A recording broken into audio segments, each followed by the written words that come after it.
Today, I'm happy to welcome our own Dr. Janine Rhoades. Dr. Rhoades is an assistant professor in the maternal fetal medicine division here in our department. She joined the faculty just over 3 years ago after completing medical school, residency, and fellowship training at Washington University in St. Louis. Dr. Rhoades is the Associate Program Director for our Maternal Fetal Medicine Fellowship and is involved in multiple educational efforts within our department. Additionally, she's on the Society for Maternal Fetal Medicine Fellowship Affairs Committee, where she has led the committee's efforts in evaluating and improving the virtual interview process since the beginning of the COVID pandemic. This is a timely topic as we get ready to ramp up for interview season. So welcome, Dr. Rhoades. Thank you so much, Laura. Good morning, everybody. Thank you for the opportunity to talk this morning. I have no conflicts to disclose. So our learning objectives for this morning are to review the data we have to date to identify some of the advantages, disadvantages, and some opportunities that we can improve the virtual interview process. To go through some best practices for virtual interviewing, since as Laura said, we are kind of in the peak of that, at least for residency.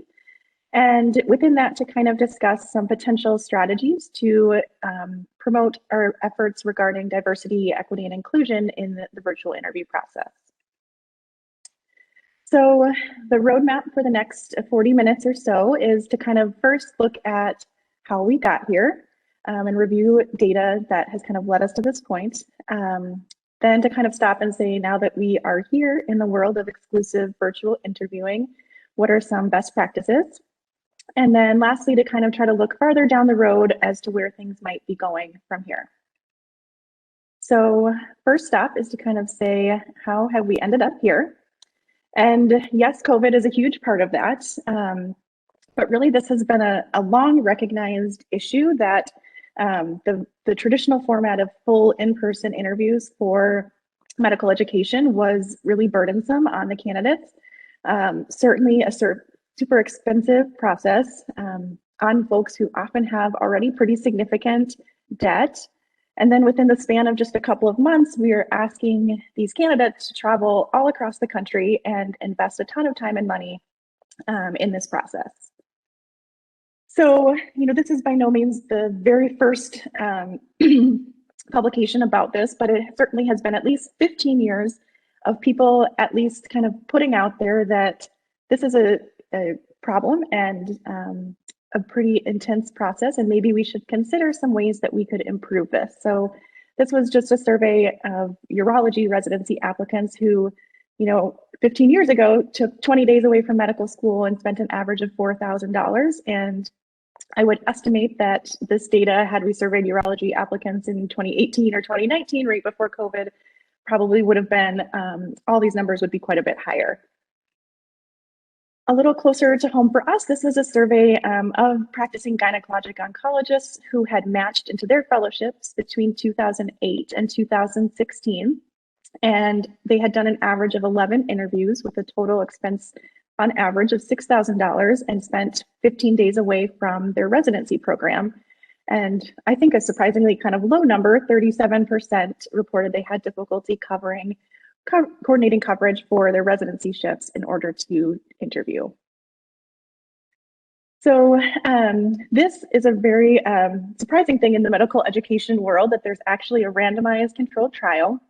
So I just wanted to go through this because it's now a very relevant trial, and this is sort of like finding a unicorn in the medical education world, that something was able to be studied in this format. So this was, again, a urology residency program that took the 33 candidates that they were planning to interview for their residency that year, and they actually randomized them to either doing a web-based interview or a traditional in-person interview.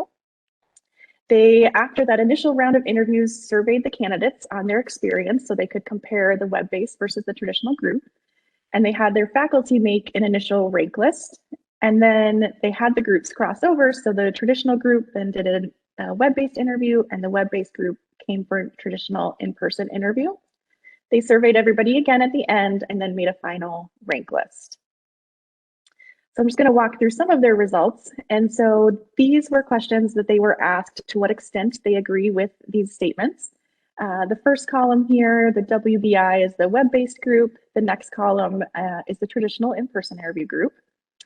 So when the candidates were asked whether the interview allowed them to accurately represent who they are, you can see that the web-based group felt they agreed much less with that statement than the in-person group. When they were asked whether their questions for the residents were able to be answered, the numbers were quite a bit closer, still a significant difference, but only slightly less agreement in the web-based group. Their numbers were very similar in terms of both groups felt they were able to get a good understanding of the residency program itself in either modality. Not surprisingly, they found that the tour and their knowledge about the city were much less in the web-based group. They did have a pre-recorded tour of their facility that they had on their website for the web-based group.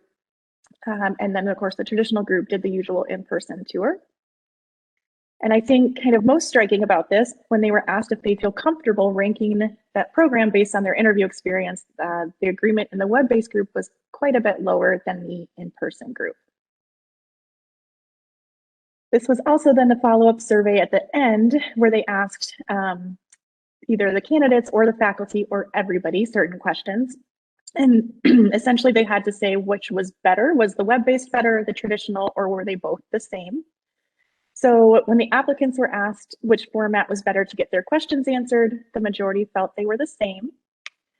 When they were asked which format allowed them to represent themselves better, the vast majority definitely said the traditional in-person interview.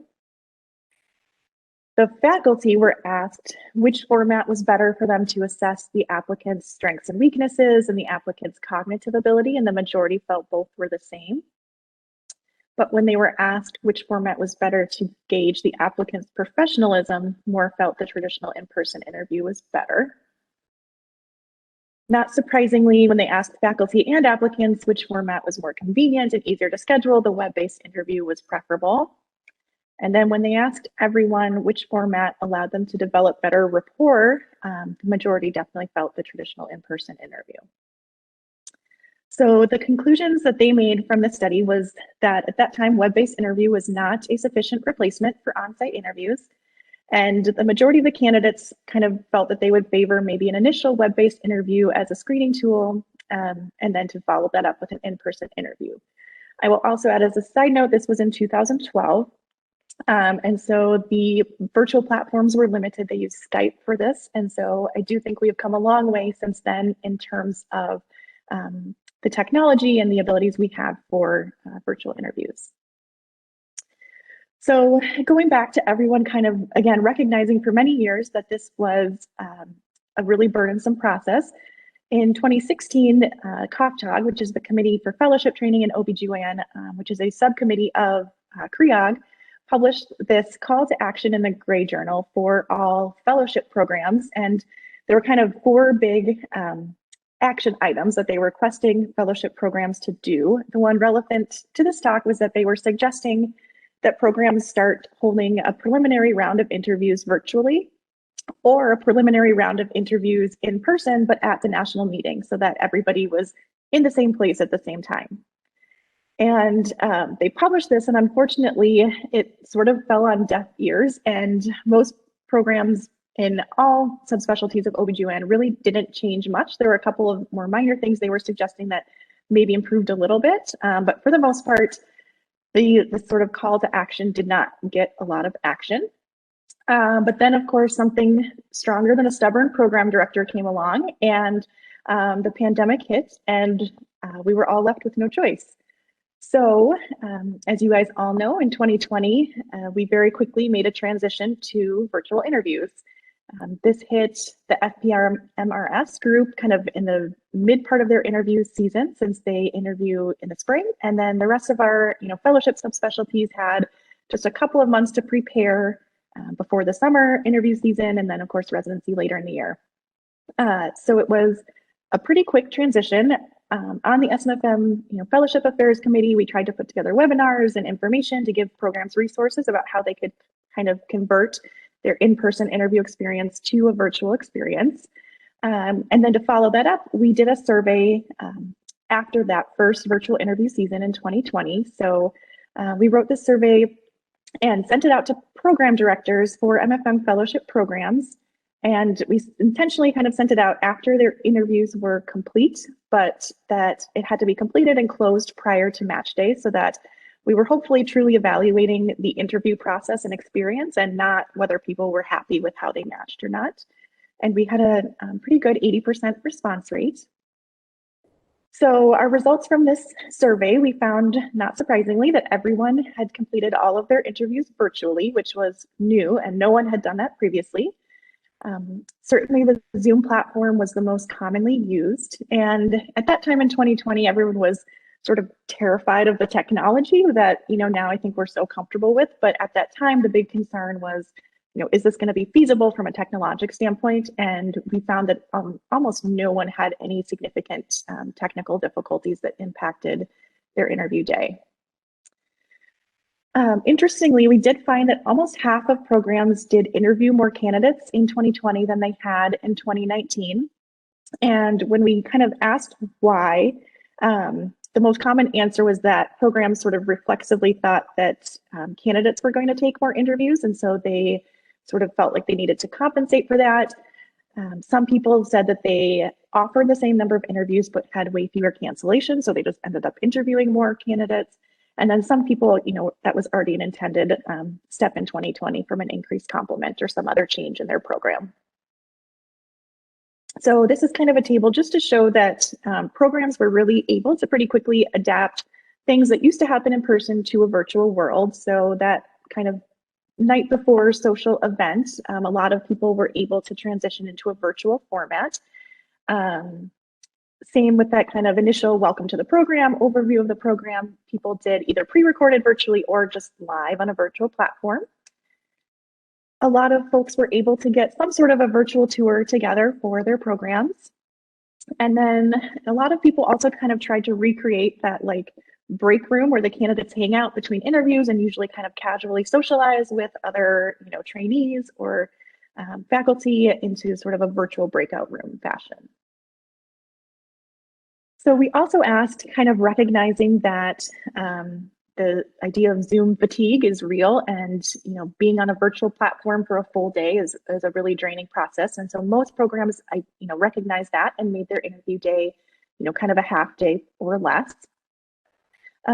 Somewhat surprisingly, when we asked overall the program directors how their virtual interview experience went, everybody felt that it was either as expected or better than expected, which I think suggests that expectations were extremely low that first year, and people were kind of prepared for the worst case scenario.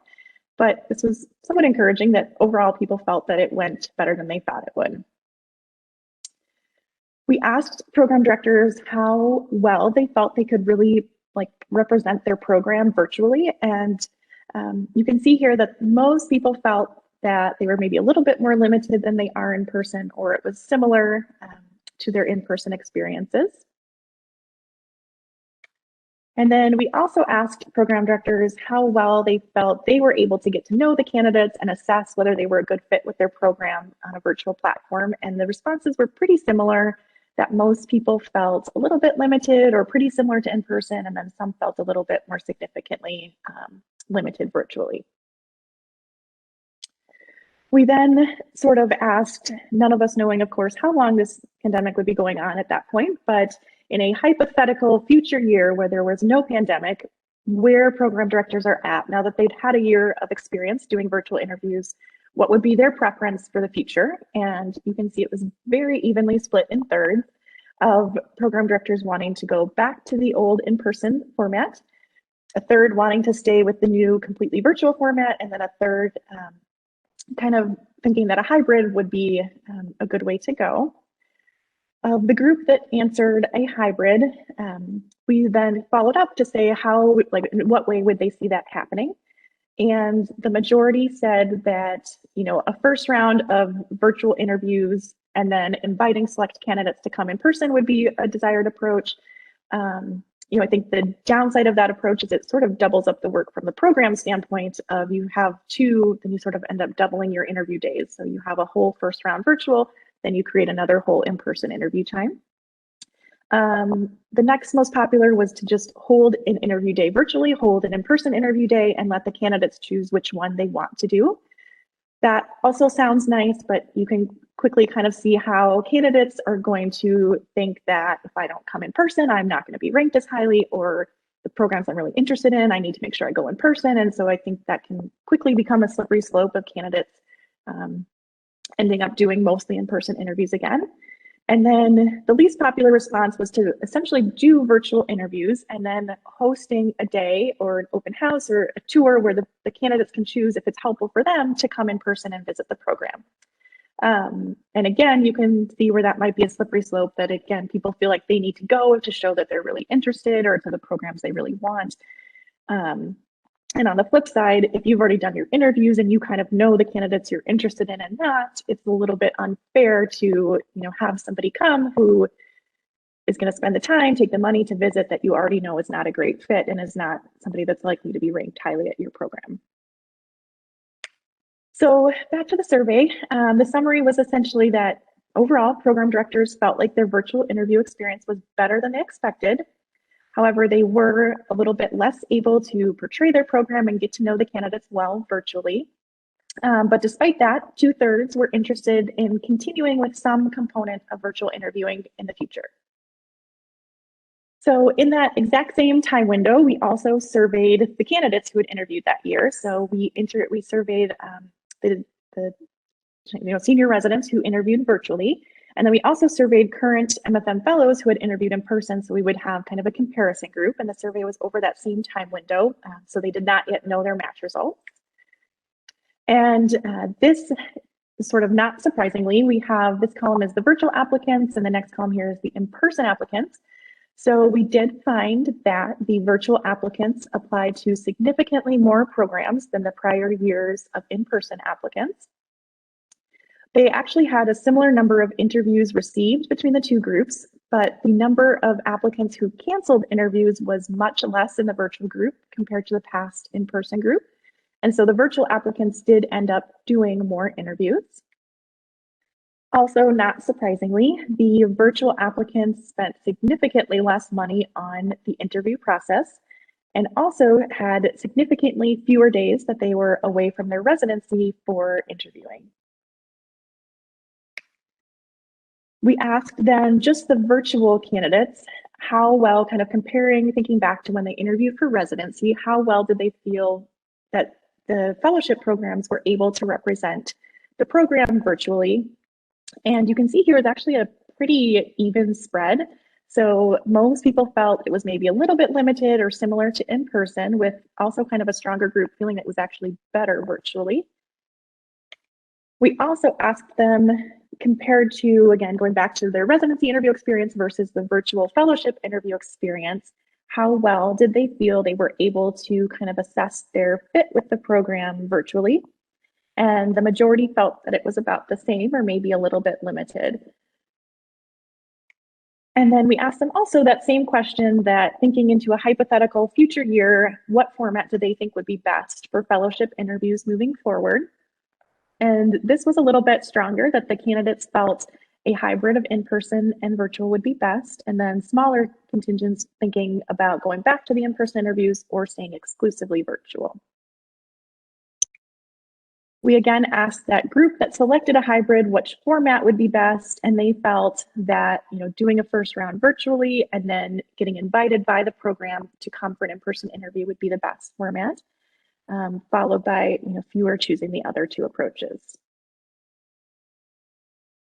So our conclusions from this survey were that virtual applicants did apply to more programs, but ultimately received a similar number of interviews, but they were much less likely to cancel interviews and then ended up interviewing at more programs. And then, of course, virtual interviewing was significantly associated with reduced financial cost and reduced time away from their residency training. The virtual applicants found that they had comparable insight into the MFM programs and into their fit with the program, and Ultimately, less than 20% of them had a desire to return to an entirely in-person interview process.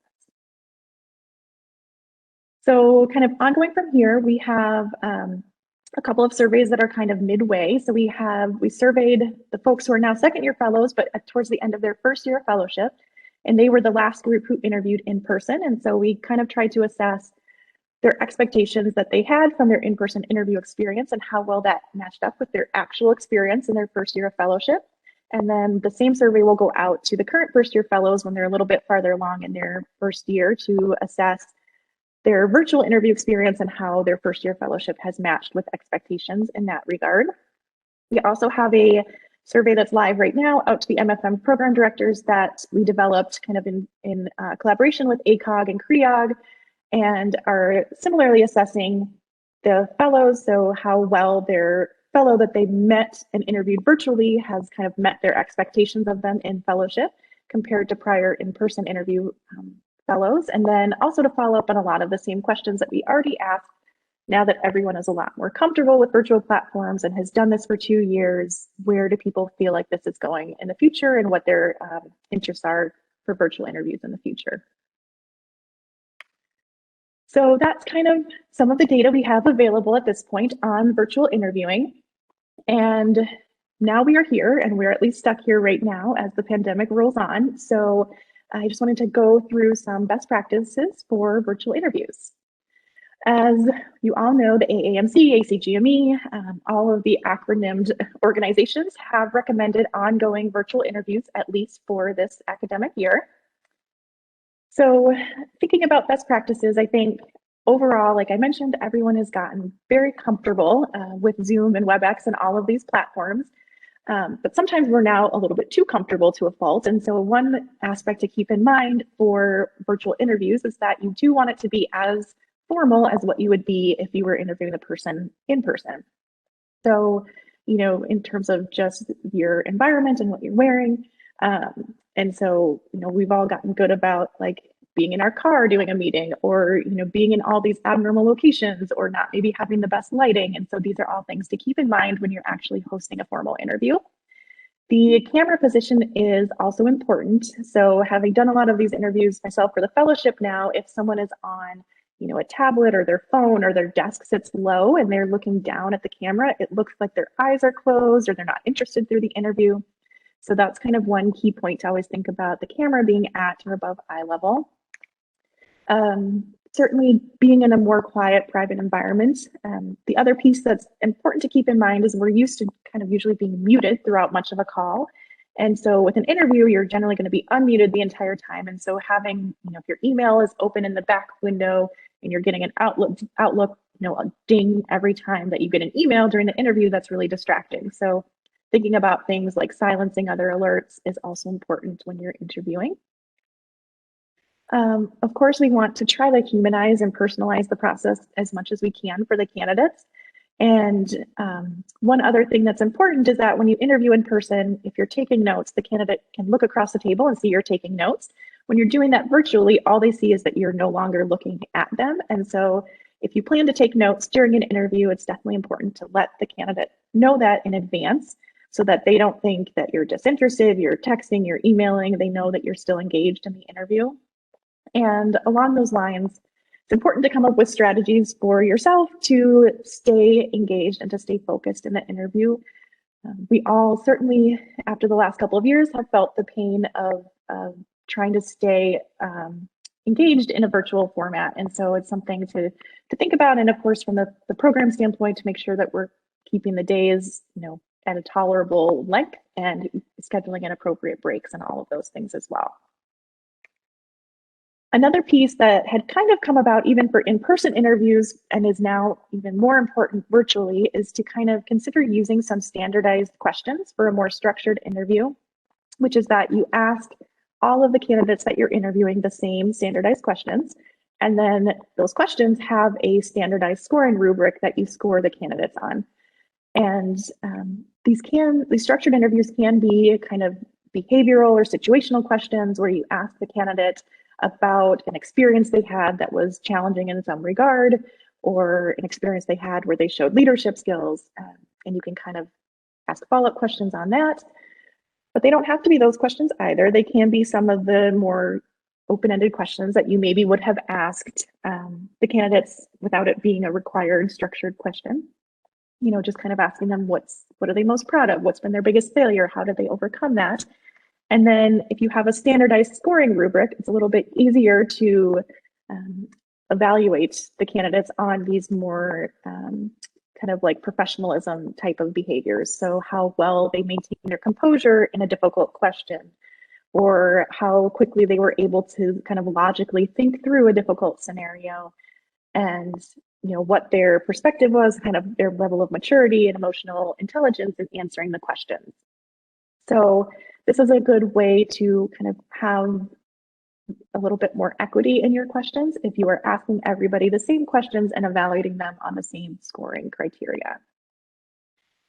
The other piece that's very important virtually is to make sure that we are not taking in outside factors when we're evaluating the applicant. So if there are difficulties with their audio or video, or things are cutting out and you have to move to a phone interview, all of those factors should not play into the applicant's evaluation at all.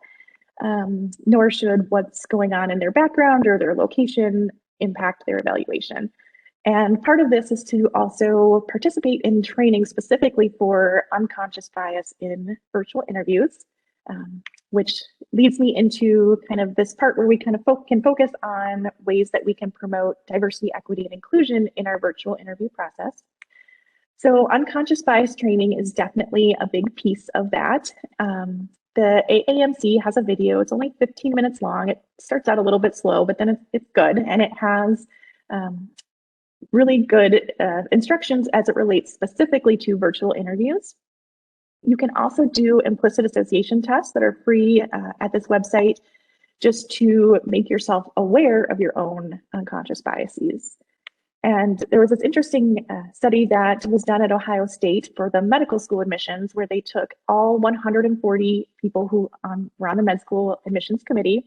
They had them all do the black-white implicit association test prior to their interview cycle in 2012. They stratified their results by gender and by whether the person was student or faculty. And then they surveyed everybody at the end of that full interview cycle. And interestingly, you can see that when they asked explicit bias, essentially everybody said they have no explicit bias. It was all near zero. But when they took the implicit bias test, all groups had a significant level of implicit white preference, with men and the faculty having the strongest bias measures. And when they surveyed everybody at the end, about 2/3 felt like doing that test might have been helpful in reducing bias. Half said they were at least conscious of their results when they were doing the interviews. 20% felt like the knowledge of their results impacted their actual admissions decisions.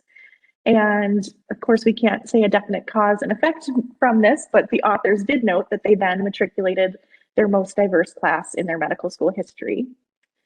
So they kind of looked at their number of people they interviewed who were underrepresented in medicine was similar, as were the number of acceptances offered, but the number who actually matriculated out of the folks who were offered was higher after they had done this. So again, not cause and effect, but they did make note of that finding.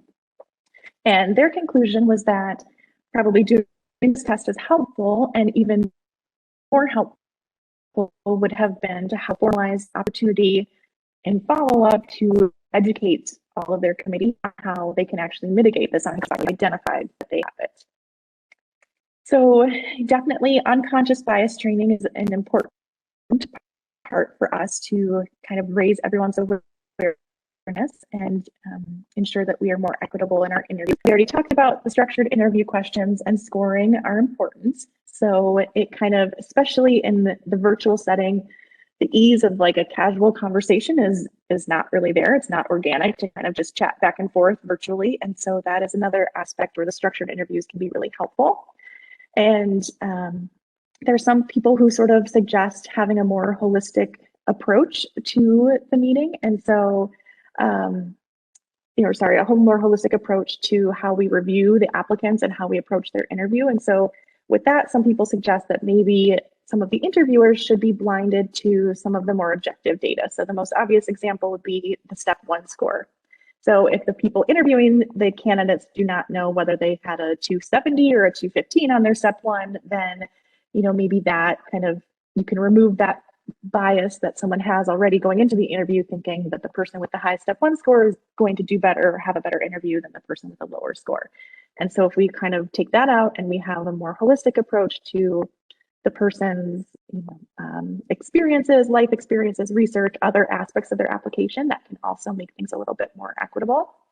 And then what many programs already do as well is to have multiple interviews so that the candidate, if they do interview with somebody who is biased, it kind of hopefully will wash out if everybody does multiple interviews. The other aspect that is something that's kind of important to consider is that never before have we as the programs invited ourselves into a candidate's home. And so it's really important to, again, not consider what is going on in their background and what their, whether it's noisy, whether it's clean, and a lot of groups are advocating that maybe we should having everyone use a professional virtual background so that you can't see anything in the background, or to kind of require that candidates have just a standard neutral wall and that they move belongings out. Which having taken my ABOG and almost virtually last year, that was a requirement from ABOG that we couldn't have anything in our background. And it was just to decrease the implicit bias that comes as you're sort of interpreting what you can see. And along those lines, as medical schools and residency programs, we should be aware of whether candidates feel like they have an appropriate space to do virtual interviews, if they have the necessary technology, and if not, to ensure that that's provided for them. And then as programs, it's definitely important for us to really reach out and to talk about and show what we are doing to increase diversity within our programs and make our programs more inclusive environment, and to kind of demonstrate our commitments. And so sending representatives to the virtual SNMA conference, or participating in virtual open houses and showcases that are explicitly kind of aimed for groups who are underrepresented in medicine. Social media has become a huge piece now of how candidates are getting information about programs. So that is one way that they can really get at the culture of a program, is to follow the program's social media site and see what the residents are doing, see how the residents and faculty are interacting, see kind of things that the program is doing in the community for outreach. And so that has become a kind of key way that people are able to get a little bit more information about a program and about the culture of a program without being able to visit. And we are fortunate here that UW is proactive and has already made a lot of improvements. And so they have, I got this in my email last week, so I thought I would throw it in. They're having a diversity social hour for groups that are in medicine, looking at new residence and fellowship training here. So the last step here is to kind of look farther down the road and think about where we are going to go from here and where interviews are going in the future. So just kind of to summarize this, there are certainly a lot of benefits to virtual interviewing, and I think the benefit that everybody is really realizing is there is a huge equity increase by interviewing virtually. So, the candidates who have more limited financial means, or maybe have some dependents and just can't spend $10,000 to interview at 20 programs, now have the same opportunity as the candidate who had unlimited financial means, or candidates from a program that maybe limit their time that they're able to be away from residency training to interview, should now hopefully have a pretty similar playing field for the candidate as the candidates whose programs were more supportive and allowed them more time off. Certainly, it is much more cost effective to have virtual interviews, both for the candidates and for the programs. And people have really focused on the cost for the candidates, which is appropriate, and the larger cost. But there's a lot of cost savings for programs to not host all of the social events and the lunches and all of that. It's also definitely time efficient, and again, time efficient on both ends. The other piece is that is more convenient to schedule. So I think our program is the perfect example, and a lot of programs, especially residency programs, have multiple sites. And so rather than having to coordinate all your faculty of who's interviewing where, or you're transferring candidates between locations, it's obviously much easier virtually to just have everybody interviewing from wherever they normally work. And then a sort of less thought of, but other benefit is that people have been talking about is that it is environmentally friendly. So we're not having thousands of medical students and residents flying all over the country. And instead we're sort of all staying home and being kinder to the environment. So certainly though, we are not without some downsides, and the greatest of which is just that we lose the richness of human interaction. And we have definitely all felt that throughout the last couple of years of this pandemic, that, you know, yes, these virtual meetings kind of get the job done, but you lose the sort of warm, fuzzy feeling of actually being face-to-face with another human. And part of that too, from the candidate perspective, is it's hard for them to assess the culture of a program without observing human interactions either. So a lot of the information gained about a program from a candidate perspective was by watching how the residents interact with each other, watching how the faculty interact with the residents, and the program director interacts with the residents. And so all of that is kind of lost. And, you know, we've tried to recreate that virtually with virtual social hours and virtual open houses. We're having a breakout room where people can kind of casually hang out. But as we all know, that sort of casual small talk is difficult to replicate virtually and does not come as naturally in a virtual platform.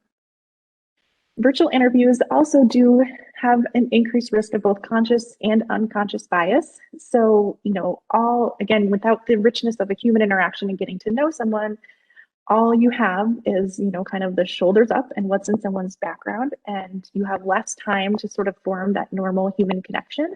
And so there definitely are risks of bias, and, you know, there's a well kind of the crop candidates are, you know, potentially going to, sorry, are you guys able to hear me?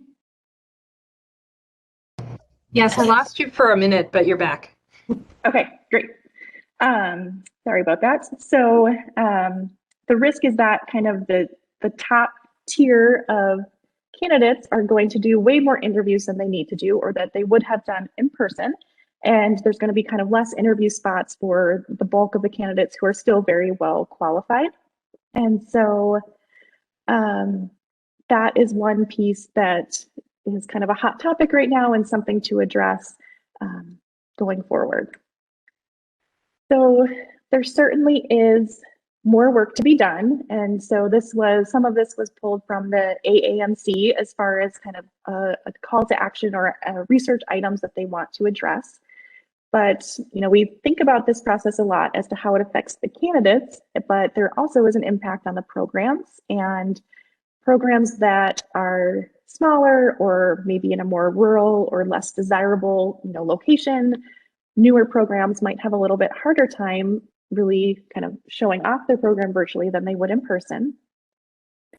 We certainly need to keep an eye on the match rates, and again, both the candidate match rates, but also programs, and ensuring that the programs are filling, and that, you know, again, the same like big group of people are not taking all the interview spots, and then programs don't fill or candidates don't match.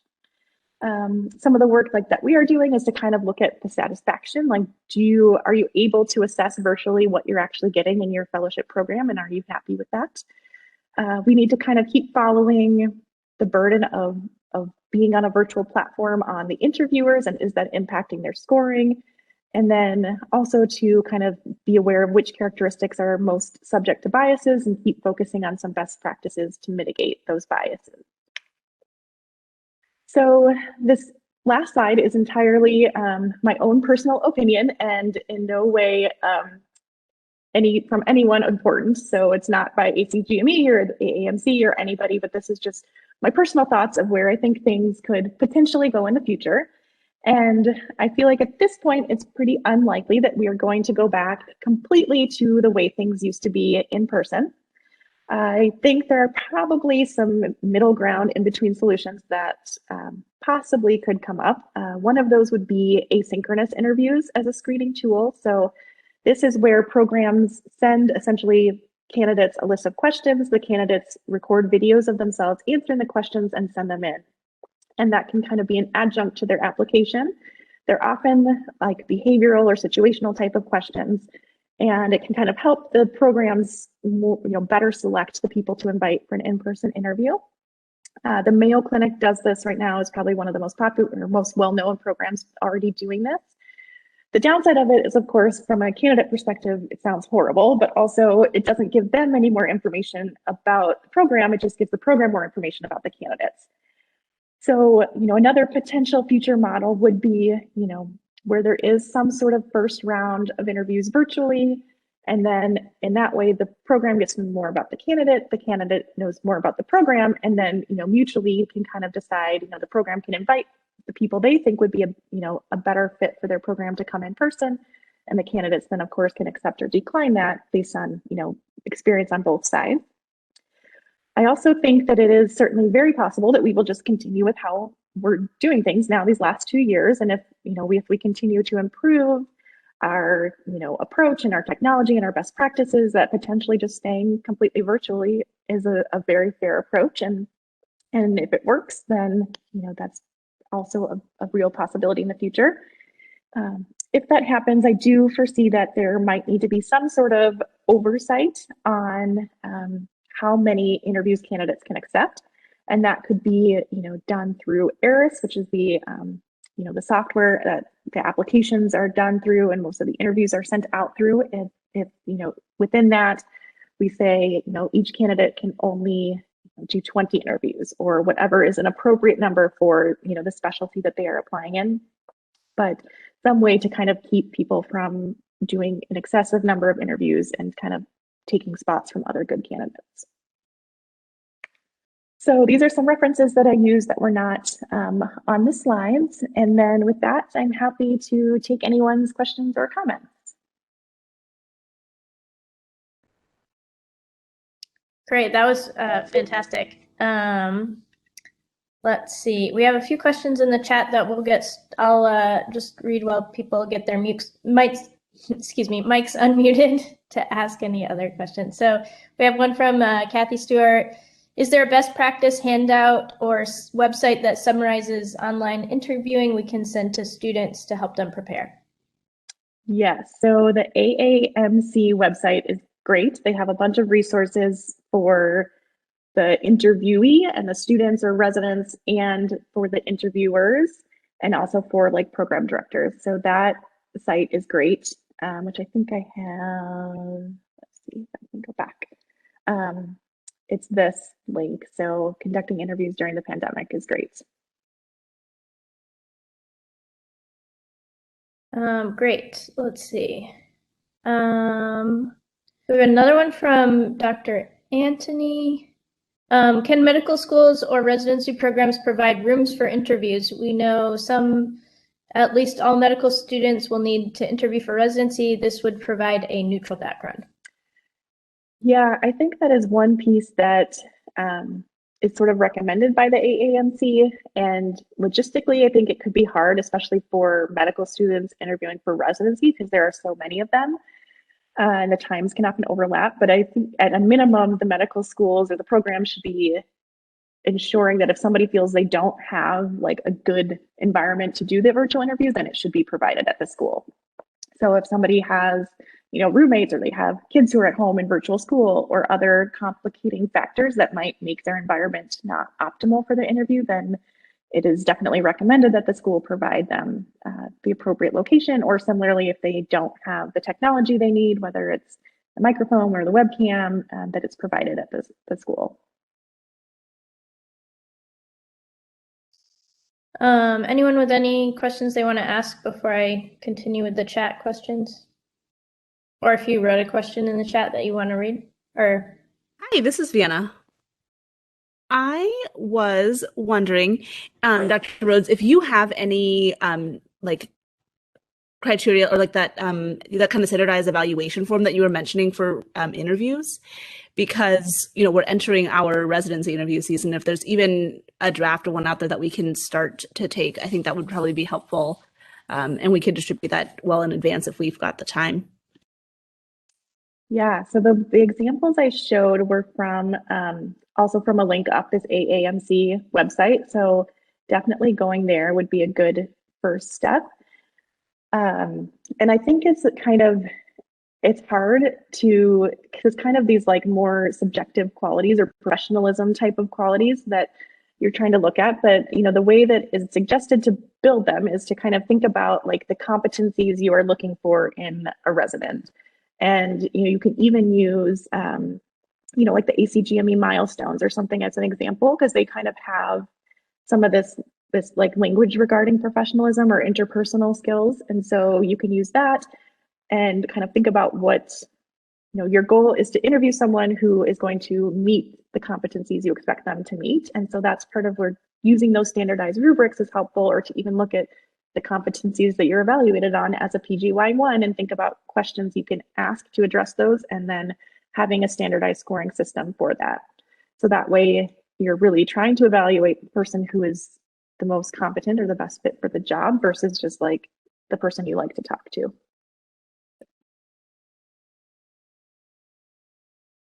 Hi, Sigor.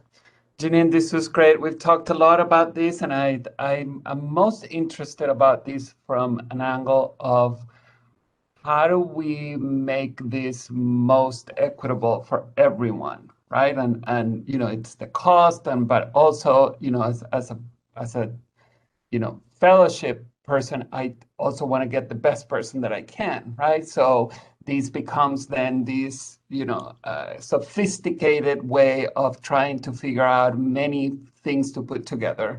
And I just recently wrote up an article, and I think it was from Denmark, and it came to my attention that there are other countries doing this, where residency and fellowship applicants just go through a lottery. So there is no interview, right? I mean, there's a scoring system before that in some of the countries, and that scoring system plays into, how much, you get in the top tier or lower tier or whatever it is. And there's other systems like Denmark where it's completely a lottery. And the only way that, in my mind, the only way that could work is that every hospital that participates provides somewhat of an equal opportunity to train, right? Which we're far from that. And I think that that's sort of where we should start focusing, right? Like, why are we having tiers of people that, basically migrate in between 5 institutions all their lives, right? And there's tiers of people who do the same thing in other sort of tier institutions, and there's very few that jump from one to another. And so that's the biggest, issue in terms of, discriminating in between what is considered to be good and bad, and opportunities and resources. So it's a major, thing to be addressed, but there are countries that are as radical systems as just is a lottery. Doesn't matter where you train, how well you train, you go here, and that hospital is supposed to train you as well as any other ones. It is very interesting. Certainly, like you said, not the culture here. I think that part of what people are trying to get at with that too is that, like, the idea of a more holistic review of applications. And as everyone probably knows, like, step 1 scores are going away, which is one piece that will potentially help with the equity issue. That, just because you did really well on one exam, you get into that top tier, versus the people that didn't have the best day are kind of stuck and trapped in the lower tier.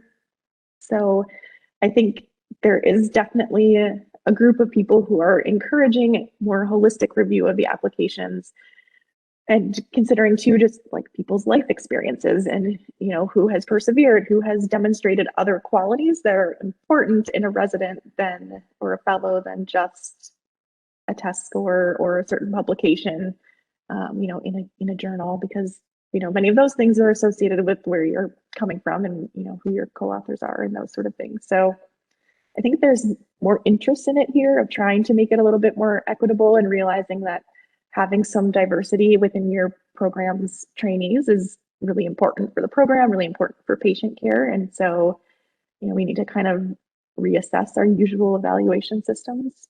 But I think people would riot if there was a lottery.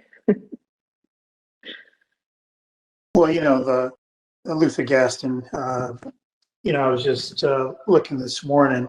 When you look at 14% of men that are over 6 feet tall, so it means 86% are under 6 feet tall. But over 60%, like 60%, I think it's 58%, almost 60% of the male CEOs are over 6 feet tall. And so one of the things I think that, I knew I was pleasantly surprised by our PGY1s that we got this year. And I know that when I interviewed at the residency that you went to, that my color, my skin was a problem. And the reason I know my color, my skin was a problem is they told me it was a problem. And so that I wasted my money traveling to St. Louis to interview at Washington University in 1990 when I had no extra money to do that for the program director at the end of the day to say, well, son, we really like you, but this is the South. We're going to have trouble with you down here. And I said to myself, and it still disturbs me, like I told my wife to this day, is we had very little money to waste, let alone air and hotel on one interview to have somebody tell me that stupidity. So I don't know that we should the old way of viewing people. It's a lot of cost. That becomes a problem with equity. Physical characteristics of people. And if people want to come see the program, like I told my wife, let me drive to the University of Chicago today and make an appointment and see it. Hospitals, it is what it is. It's 4 years of training. And even though I didn't like Washington University, I put it about last on my list. I wasn't willing to not train and go to and being a help who just so I ranked them. So it's just training. It's 4 years. Who gives a damn? You're going to spend it 4 years there, and it's what it is. Mm-hmm.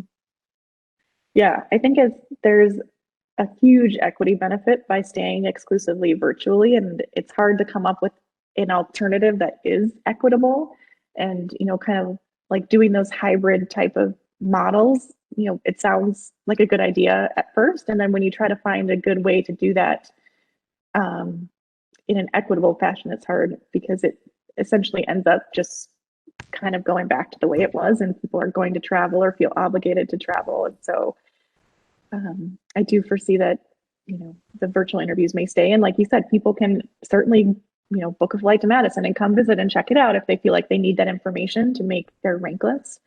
But it doesn't necessarily have to be sponsored by the program.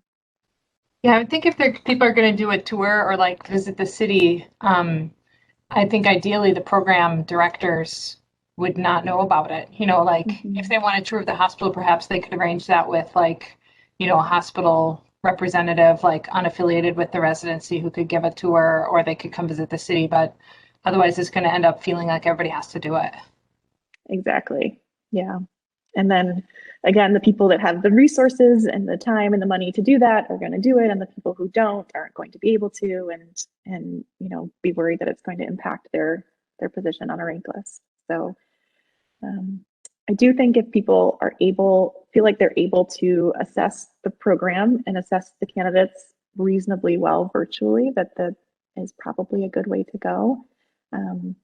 But again, being super aware of bias, like Dr. Gaston said, and I read that same article about there's a huge unconscious bias toward kind of stereotypically good-looking people. So that's why these tall men are all CEOs, and it's not because they're any better, but that it's interesting how there are so many unconscious biases that we just need to really try to be aware of and try to be conscious of and mitigate.